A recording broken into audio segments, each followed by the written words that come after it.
programa a seguir é livre para todos os públicos.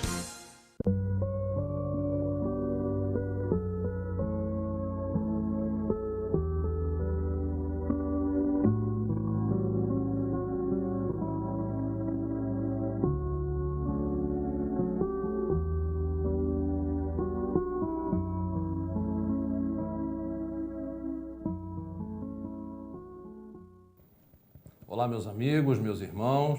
Está começando mais um Atualidade Espírita, um programa do oitavo Conselho Espírita de Unificação. Bom, no programa de hoje, nós daremos aí continuidade a um programa que nós tivemos no mês passado com o Dr. José Henrique e nós falamos da regeneração da humanidade. Então, conversando, nós chegamos à conclusão de que deveríamos continuar dentro deste assunto nesse mês, até porque a gente ainda tem muito o que falar, né? O Dr. José Henrique ainda tem bastante informação para a nossa reflexão e o tema é extremamente interessante, não é isso, doutor? A gente chegamos juntos aí à conclusão de que deveríamos seguir com esse mesmo tema, fazer a segunda parte, digamos assim, né? Porque é um tema realmente muito importante, Sandro, e para todos os telespectadores, em virtude desse momento que estamos enfrentando, estamos passando, da regeneração da humanidade, do planeta, né, da transição planetária, o planeta de regeneração, e para entendermos melhor, né, também a transformação do ser humano. O ser humano que vai se espiritualizando, o ser humano que vai se aprimorando nos campos morais, assim como nos campos intelectuais.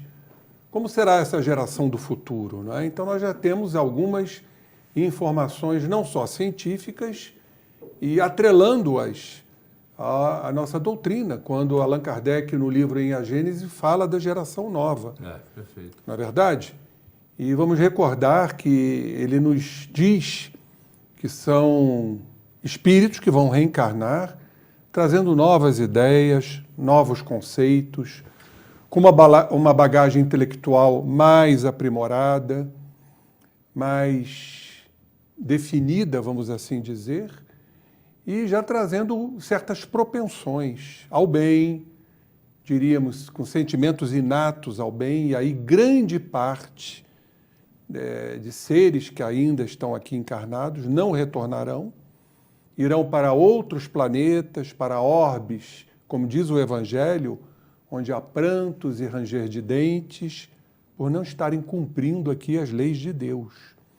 Claro que não vamos pensar em algo fantasioso, que virão espíritos de luz, que o planeta de regeneração será um planeta, né, de espíritos puros. Não é esta a verdade. Haverá sofrimento, sim, haverá o que os espíritos chamam de um descanso das fadigas, do sofrimento, espíritos propensos ao bem, trazendo já algumas disposições morais, com sentimentos inatos ao bem, mais intelectualizados, mais atrelados a crenças espiritualistas e com um fator muito importante, são espíritos que serão mais racionais, trabalharão mais a razão, em virtude do avanço intelectual, das inteligências e, consequentemente, com um livre-arbítrio mais avantajado, com um poder maior de discernimento, de compreensão entre o bem e o mal, fazendo suas devidas escolhas. Então, são esses os espíritos que habitarão o nosso orbe e já estão habitando de alguma forma. Então, temos que ver aí essa geração nova que está surgindo aí, né, e que creio que vai mudar, né, esse sistema caótico, carcomido, né, obsoleto. Isso tudo vai se extinguir em virtude dessa mudança. Perfeito. No programa anterior, só para a gente dar uma recordada, nós falamos dos sinais dos tempos, né, falamos do sentido disso, falamos sobre os milagres, que não existem, né? nem fatos sobrenaturais. Falamos de onde vem aquele pressentimento que o senhor muito bem colocou que nós vivemos num planeta que está em evolução, que é um planeta evolutivo e não destrutivo, que o mundo igualmente se elevará na hierarquia dos mundos, né? Falamos de produtos sustentáveis com relação a essa geração nova. O senhor fez aí um link bastante interessante sobre a geração nova e como se dá a sustentabilidade do planeta através dessa nova geração, que é a geração Y, né? Que são os millennials. E eu gostaria de fazer uma pergunta ao senhor, até um pouco fora disso aqui, a gente estava conversando, não fora, né? Há uma continuação. O senhor falou sobre uma geração Z, que o senhor leu durante essa semana, né? E me causou, assim, curiosidade. Eu queria que se o senhor pudesse aí dar uma pincelada sobre essa geração Z aí, que vem após essa geração Y. Vamos falar aqui em termos primeiro de datas. Segundo os estudos científicos, a geração Y, que seriam os millennials, tudo isso, em verdade, compõe-se a geração nova. Um pouco mais, um pouco menos. Não vamos idealizar uma geração praticamente como seres iguais, seres que têm as mesmas características intelectuais e morais. Não é assim que funciona. Todo o processo é lento, é de transição, é gradativo. Como diz o nosso mestre Allan Kardec, ele diz que a natureza não dá saltos. Então, num grupo, nós vamos encontrar diferenças. Agora, existem estudos catalogando esses seres. Então, os millennials seriam aqueles que estão já lutando por um ciclo sustentável, produtos sustentáveis, num mundo sustentável, com maiores recursos, vamos dizer assim, investindo no clima. Isso é o grande combate que nós temos que ter hoje, é combater esse processo de aquecimento global, que é altamente drástico, que gera uma taxa altíssima de suicídios, como me chegou através de estudos científicos, que vai gerar muito mais fome, o que é inaceitável num planeta de sustentabilidade. Então, isso nós temos que estar atentos. E os millennials estão atentos, trabalhando com a internet. E, principalmente, eles advogam a causa do consumir menos.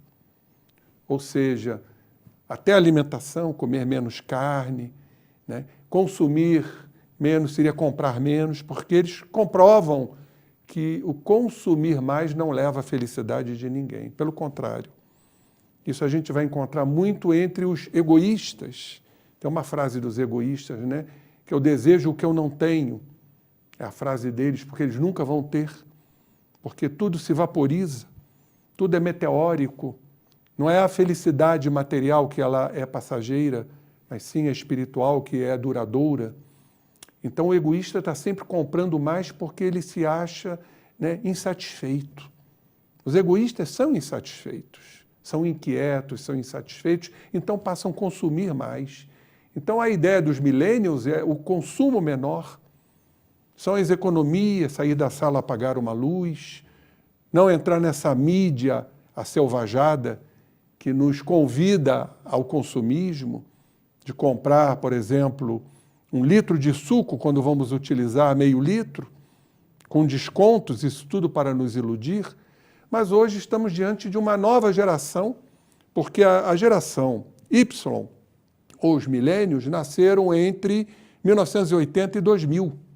Então hoje teriam entre 18 e 38 anos. E hoje eles citam a geração Z, que está um passo à frente. São aqueles nascidos a partir do ano 2001. Então, hoje estariam aí, no máximo, com 17 anos de idade. Então, esses estão mais focados, por exemplo, em tudo que é digital. Eles são menos egocêntricos, segundo estudos psicológicos e científicos, do que os millennials. Os millennials também estão muito preocupados consigo próprios. Já a geração Z, não. É uma visão mais coletiva. Olha que interessante. Eles se preocupam mais com a coletividade. Então, eles trazem toda esta bagagem da geração Y, esses fatores que são muito importantes, e tem esse acréscimo da questão moral, são menos egocêntricos, menos egoístas, não trabalham tanto com dinheiro, segundo informações, apenas com a internet. Então, as transações são via internet. Então, a gente sente que tanto os millennials quanto a geração Z, ou seja, a Y e Z, a gente já vê avanços. E são esses, indiscutivelmente, que vão mudar o nosso orbe, dentro da política, dentro da sociedade, dentro das artes, dentro das filosofias, dentro das religiões. E exatamente tudo isso se enquadra segundo a definição de Allan Kardec.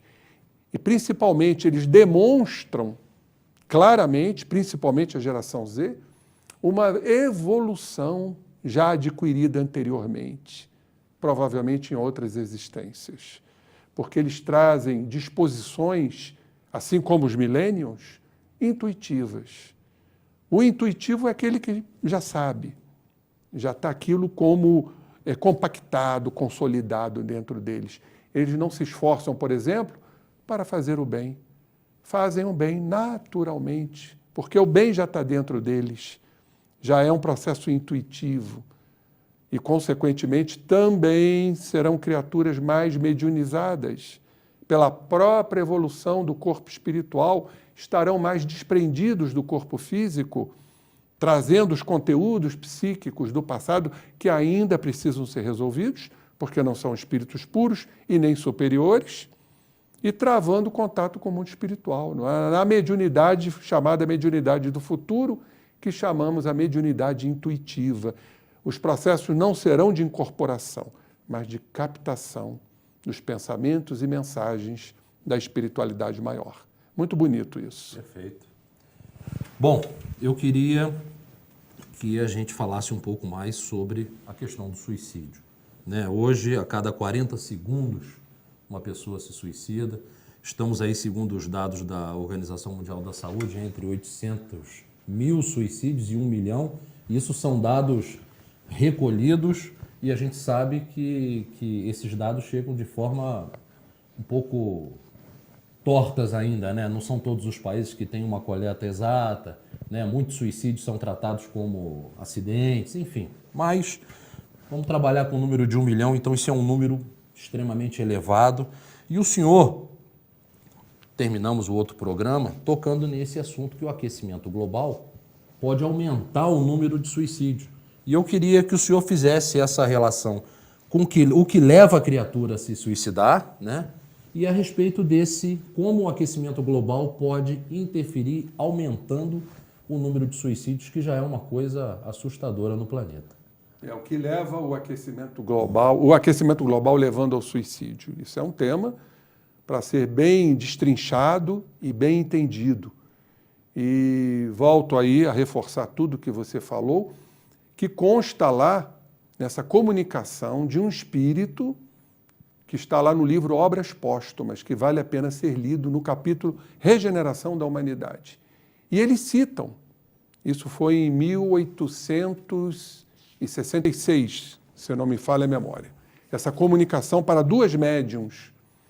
E esse espírito diz que haveria, nessa transição planetária, um altíssimo número de suicídios, principalmente entre os jovens. Então, eles já preconizaram isso lá em 1866, veja bem. Quer dizer, é um dado atual, recente, evidente e verdadeiro. Claro que existem multifárias razões. O suicídio não é só a questão do aquecimento global. O suicídio é um fator psíquico, está relacionado a uma existência anterior ou existências anteriores, está também relacionado ao processo obsessivo espiritual, ao desespero que a criatura atinge por conta de uma adversidade, de um sofrimento, de uma vicissitude, a dor e a falta de esperança. E aí, então, a gente relaciona muito a depressão com o suicídio, porque o depressivo é um desesperançado, ele não acredita no amanhã, ele não tem luz, ele é um apagado. Um autor, um psicanalista italiano, ele nos diz que é a irremediável negatividade da vida. Então, O depressivo, para ele, tudo é negativo. Pode estar um dia ensolarado. O afeto dele está alterado. O humor, a disposição. Mas vamos então à questão do aquecimento. Como que isso gera a questão do aquecimento global, que é gravíssima, essa situação. Tivemos agora no Japão inúmeras mortes, inúmeras desencarnações por conta do aumento de temperatura. Em Karachi, no Paquistão, a mesma coisa. E as pessoas estão desencarnando por uma série de razões. Mas o suicídio entra aí. Sabe-se que o aquecimento global gera o estresse. Há uma ativação do hormônio do estresse, 2 hormônios do estresse. Então, a criatura fica num estado muito acentuado de ansiedade, de inquietude, de desconforto. E isso também, o estresse pode levar, em virtude da ansiedade que lhes é peculiar, ao suicídio. Assim como também a depressão que leva ao suicídio. Mas eu fiz um estudo em que analisei as questões da temperatura que André Luiz fala no livro Evolução em 2 Mundos, muito interessante. Que a mente, que se ajusta ao carro físico, no processo encarnatório, ela pode gerar ideias felizes ou infelizes, conturbando ou melhorando, né, a lei de causa e efeito. Nós estamos inseridos nisso. Quer dizer, quando a gente reencarna, a gente encarna com uma personalidade, com algo que nós precisamos resolver nesta existência, cumprindo a evolução espiritual. Então, nós trazemos memórias. Aí nós vamos nos reportar um outro estudo, que está no livro Problema do Ser, do Destino e da Dor, em que o espírito Charles Fritz nos informa que as memórias estão nas dobras do perispírito. Bom, se as memórias estão nas dobras do perispírito, e é o perispírito que dá a conformação física, as memórias têm que estar no corpo. É uma elucubração natural, um raciocínio natural. E onde estariam essas dobras no corpo? E estudando a biologia, nós vamos ver lá as mitocôndrias. As mitocôndrias têm exatamente reentrâncias, né? São as cristas mitocondriais e ali estão os grânulos. E o André Luiz nos fala, o espírito André Luiz, que as memórias, que nos grânulos estão exatamente, né, essas acumulações de energia espiritual. Então, quando há um desdobramento, as memórias do perispírito afloram. E no corpo físico não poderia ser diferente, que é a continuação, vamos dizer assim, né, do corpo espiritual, que formata o corpo físico. Então, certamente, por uma questão de raciocínio lógico, há também um desdobramento físico, claro, mais leve, porque estamos falando de matéria.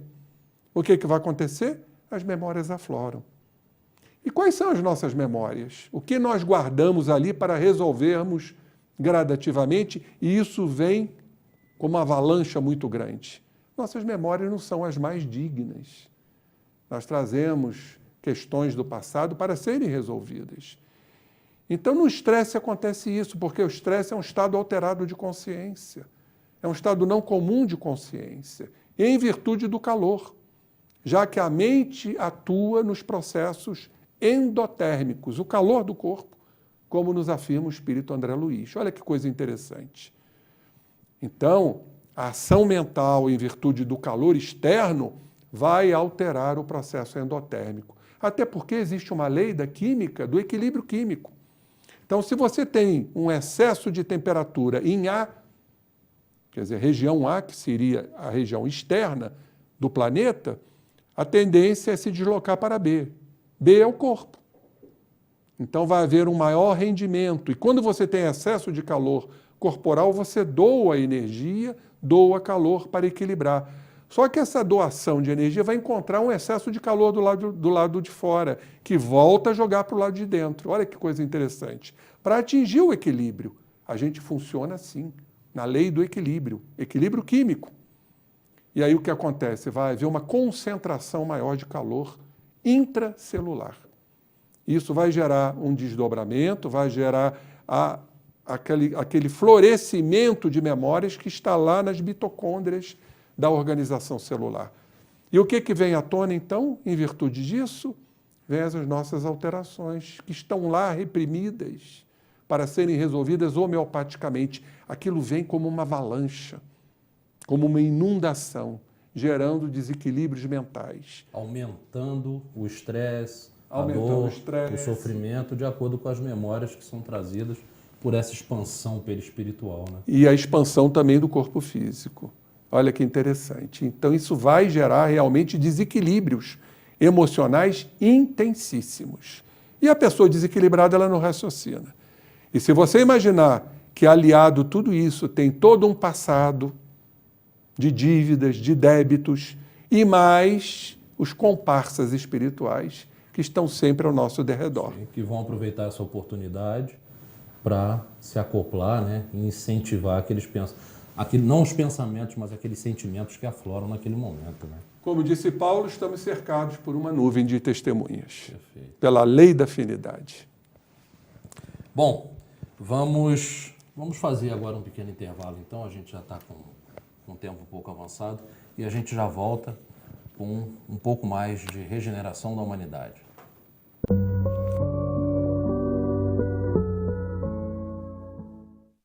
Nogueira Plantas, a sua melhor escolha na ambientação de jardins e interiores.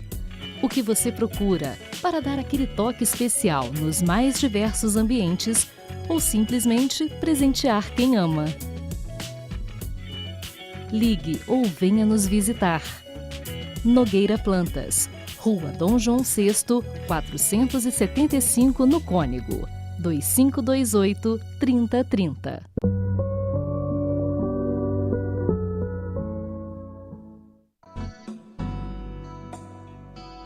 Ter compaixão é possuir um entendimento maior das fragilidades humanas.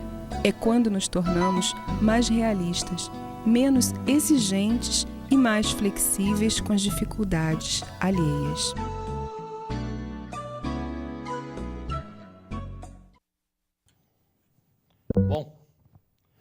Bom, meus amigos, voltamos com o nosso programa, Dr. José Henrique, falando sobre a regeneração da humanidade, segunda parte do nosso programa.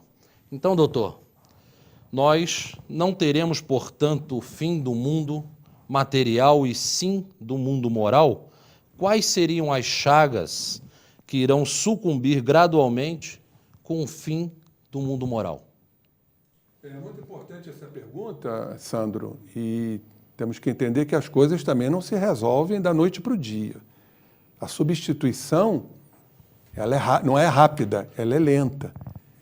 Vamos imaginar, e isso nos reportando ao estudo da alquimia antiga, quando o chumbo, não é, ele se derretia sob o fogo da dor para se transformar em ouro.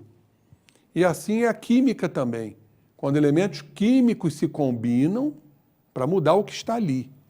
Então, até na mudança química, nós vamos notar alterações. E assim também procede com as questões psíquicas, mentais, porque nós somos fruto de condicionamentos. Imaginem quantos erros nós repetimos ao longo do nosso decurso encarnatório. Quantos erros estão ali acumulados, repetidos, né?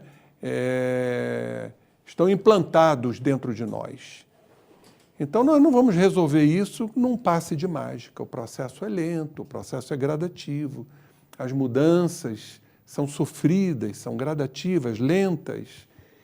Então, claro que no nosso orbe vai haver, então, essa migração de espíritos de outras plagas, vamos assim dizer, espirituais, trazendo novas ideias.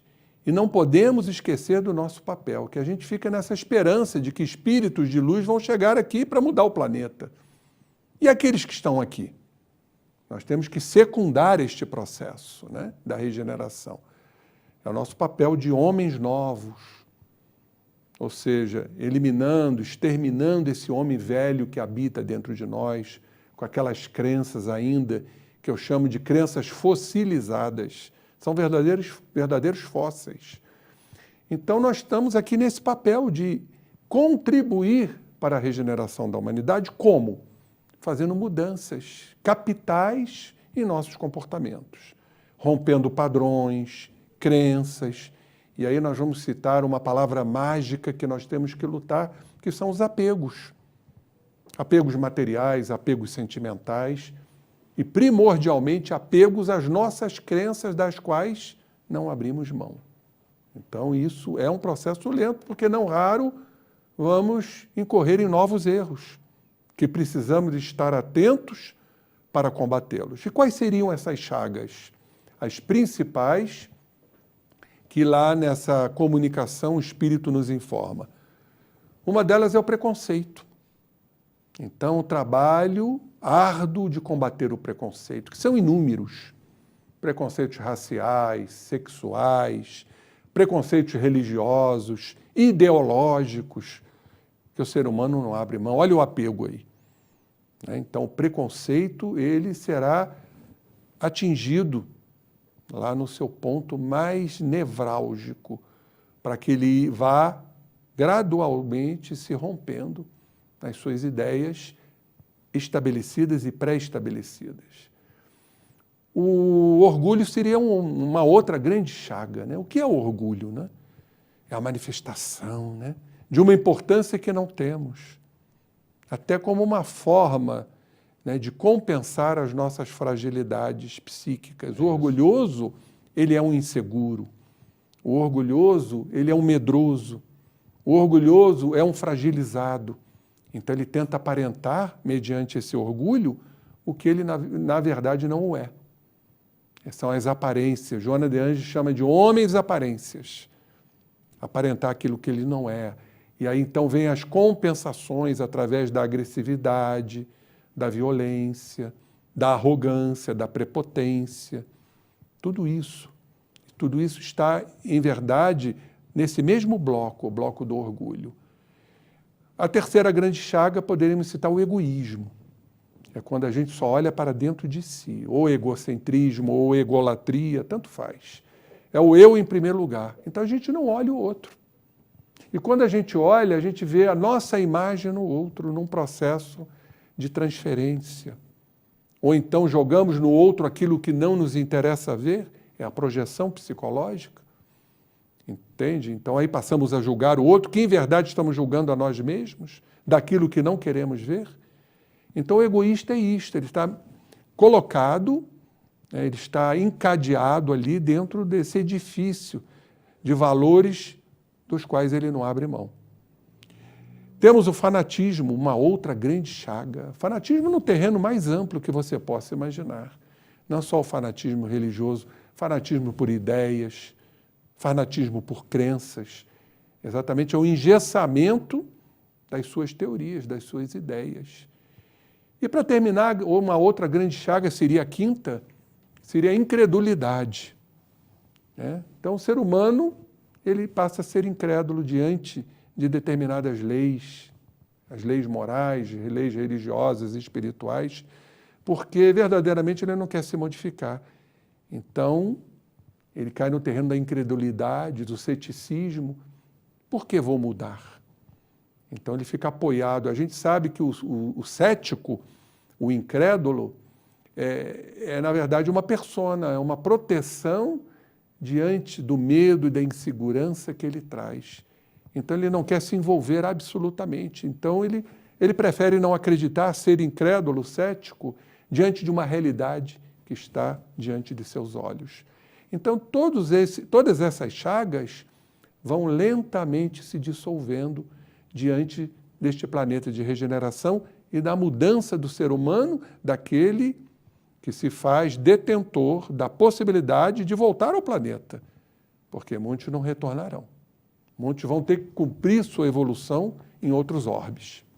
Mantendo aí o assunto no planeta de regeneração, o senhor colocou no outro bloco, muito bem colocado, que mesmo no planeta de regeneração existirá o mal, só que num grau menor, né? Mas o mal continuará existindo. Então a presença de espíritos inferiores na regeneração da humanidade pode acarretar perturbações prejudicando esse processo, esse progresso espiritual? Sem dúvida nenhuma. Você conhece o ditado que uma fruta estragada na fruteira ela pode contaminar as outras. Por isso, o degredo. Aí nós vamos perguntar, mas se nós estivermos muito bem consolidados no bem, esses espíritos não vão nos tentar. Verdadeiramente. Claro que se a gente estiver muito bem estruturado, nós não seremos tentados por esses espíritos. Agora, temos que entender que nós somos frágeis ainda. Somos ainda influenciados, há interferência, não só dos desencarnados, como também dos encarnados. Não é isso? Então, por uma lei natural, até porque a mudança eletromagnética do planeta não vai mais permitir espíritos desta ordem, viciados, ambiciosos, perversos, estarem entre nós. Claro que não será o planeta de regeneração um mar de rosas, mas vai haver, sim, aqueles que serão degradados, que serão realmente transferidos para outros orbes. São irmãos que se tornarão irmãos em luz futuramente. Então, por uma lei natural, até física, porque é uma lei energética, nós não vamos a algum lugar, nós seremos levados pela nossa energia. É assim que funciona. Ninguém vai nos empurrar para uma encarnação. Nós iremos naturalmente por uma lei muito simples, que é uma lei de atração. É uma sintonia que nós temos com determinado planeta. Então, esses espíritos, por uma mudança energética até planetária, que já está acontecendo na Terra, eles não serão empurrados, não é? Julgados. Não, você agora vai para a prisão. Não, eles irão naturalmente por uma questão energética. Serão esses espíritos inferiores que não poderão retornar ao nosso orbe, não que haja um impeditivo. Não vai ter nenhum juiz aqui, não, você não vai entrar. Não é assim que funciona, como em muitas crenças. Mas é uma questão energética, companheiro. Eles não virão porque energeticamente não serão atraídos para a finalidade da reencarnação. E qual será o papel desses espíritos degradados para esses mundos inferiores? Altamente importante. A lei de Deus é magnífica. Aconteceu isso com os capelinos, né? Os capelinos faliram lá no seu planeta, em Capela, então tiveram que reencarnar na Terra ainda, aquela Terra bem rudimentar, antiga, antes de Cristo, na época onde espíritos como foram os egípcios, os babilônios, civilizações mais inteligentes, mas moralmente ainda muito deficientes, encarnaram entre nós e vieram cumprir aqui um papel muito interessante na evolução intelectual, que todos nós sabemos que o primeiro progresso, como está na lei de progresso, é o progresso intelectual. O espírito precisa evoluir intelectualmente para entender, para compreender. Tanto que o progresso moral secunda o progresso intelectual. É o ser que tem capacidade de compreender o bem e o mal, ele faz as escolhas. As escolhas, inclusive, em relação a si próprio, no sentido de mudança, de entendimento de si para mudar. Então, aumenta, como diz o nosso querido André Luiz, a cota de responsabilidades. Não temendo as responsabilidades, coisa que nós tememos. E se por acaso falirem, vão se arrepender, vão se preparar para uma reparação, mediante a expiação que terão que passar. Essa é a evolução. Deus é magnífico porque oportuniza todos os seres criados por Ele. Não há uma condenação. Isso não existe dentro da nossa linguagem. E o que caracteriza moralmente esses espíritos que vão ser levados a outros orbes mais atrasados, doutor? É só a negação da previdência e o apego material? Não. São todas inúmeras características, vamos assim dizer, que compõem a estrutura psíquica desses espíritos. Uma delas é a negação da providência. Então, são rebeldes às leis de Deus. Se rebelam, não querem se modificar.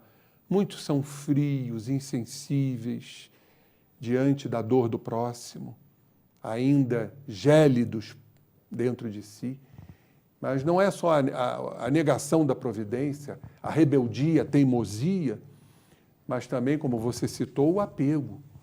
O apego é a raiz de todo o sofrimento humano, como nos afirma Pierre Weil, um grande educador e psicólogo francês, E porque o apego gera o medo de perder aquilo que a gente pensa que é nosso.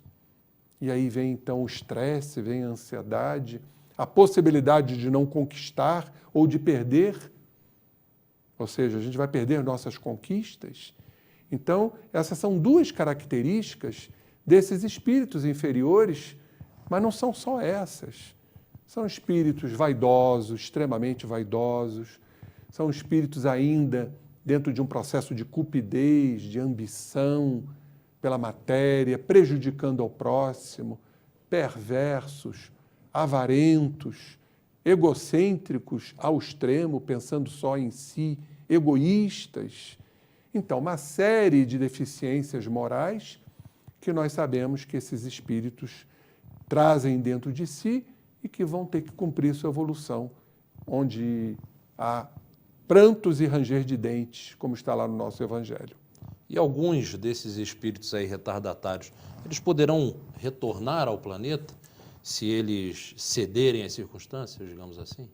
Pois é, esse nosso irmão ele fala, porque a gente pensa, a nossa visão é uma visão ainda muito cartesiana, muito matemática, né? Quem é bom fica, quem é mal sai. E não é assim que funciona. Entre esses extremos, e normalmente somos extremistas, né?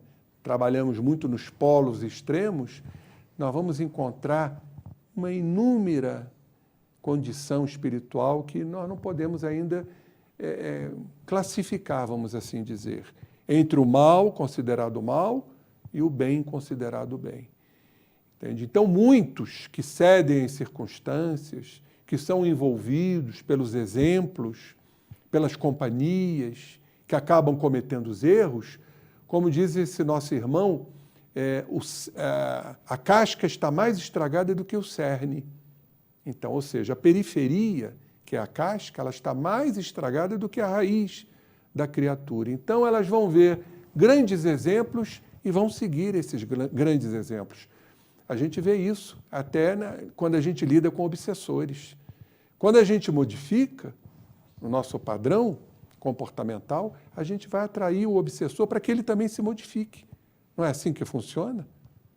Eles precisam de uma orientação. Às vezes eles estão nesta condição por uma ignorância. Não ignorância em termos de brutalidade, mas de desconhecimento de causa.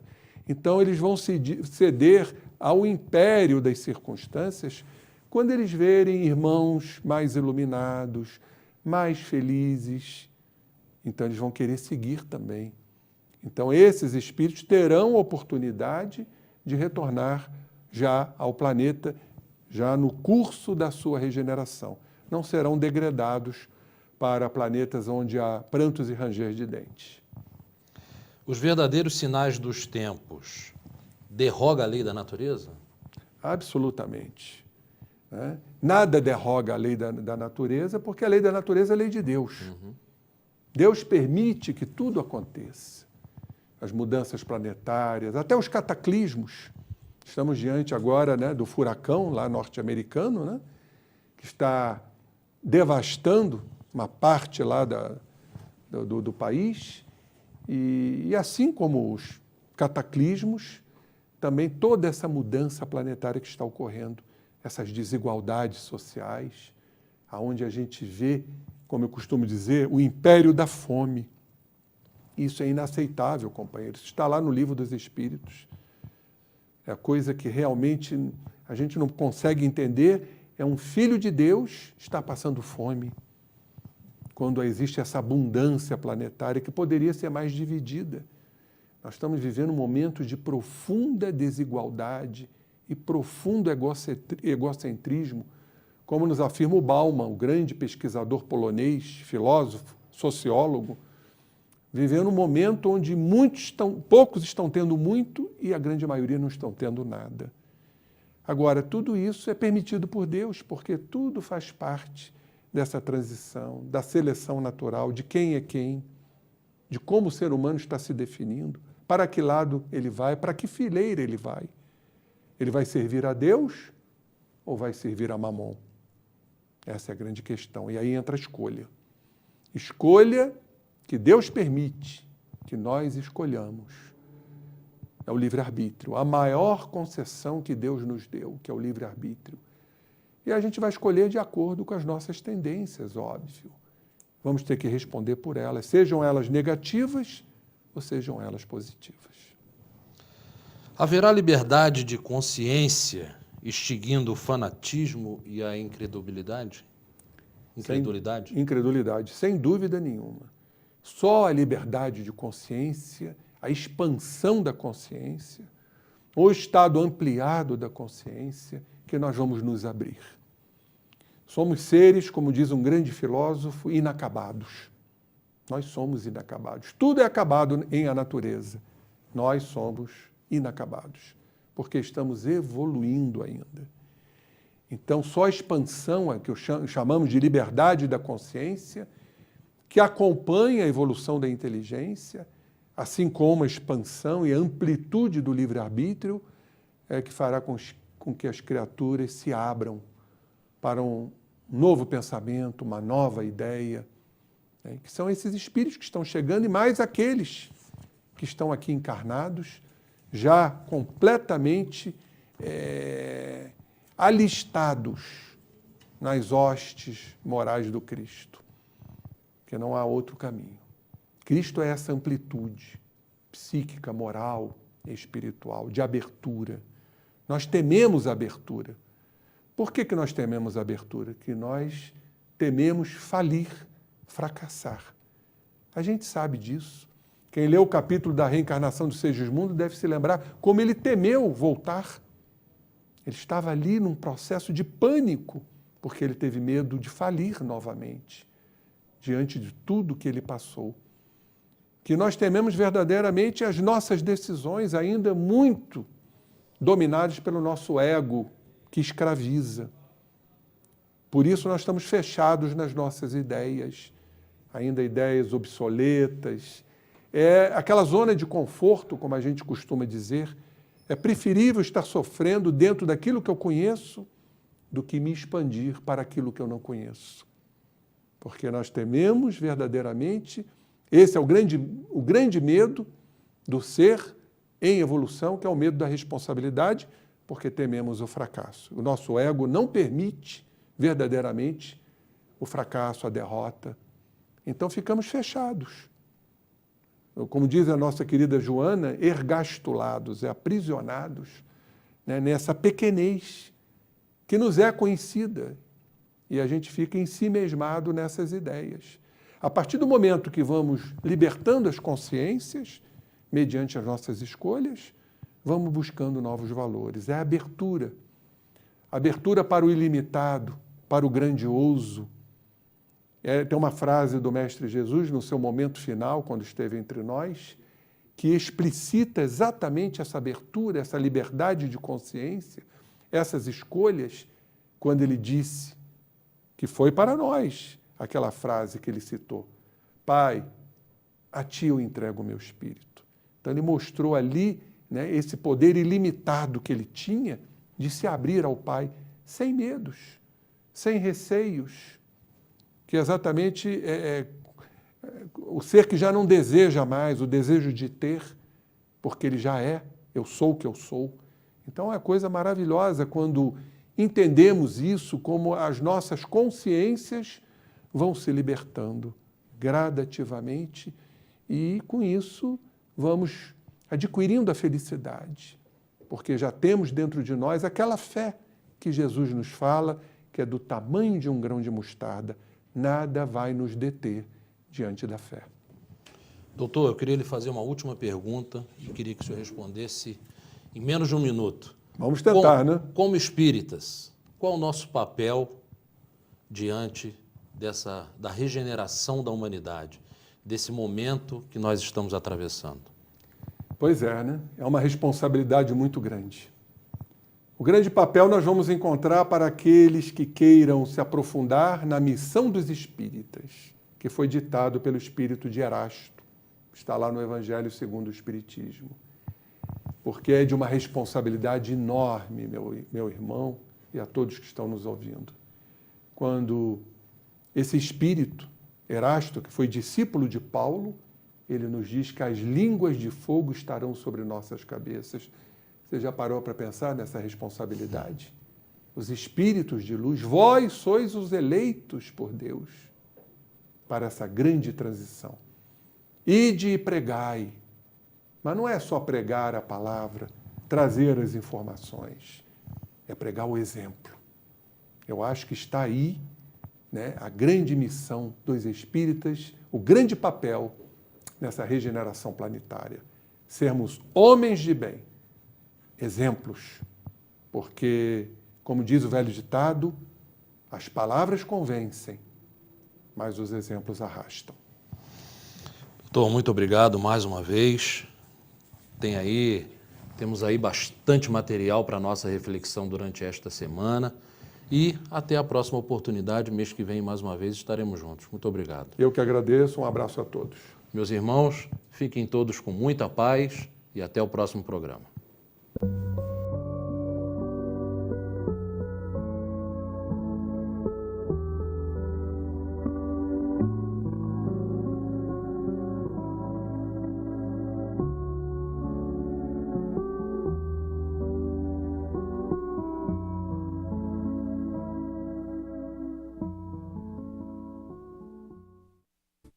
Este e outros programas você assiste no aplicativo TV Zoom.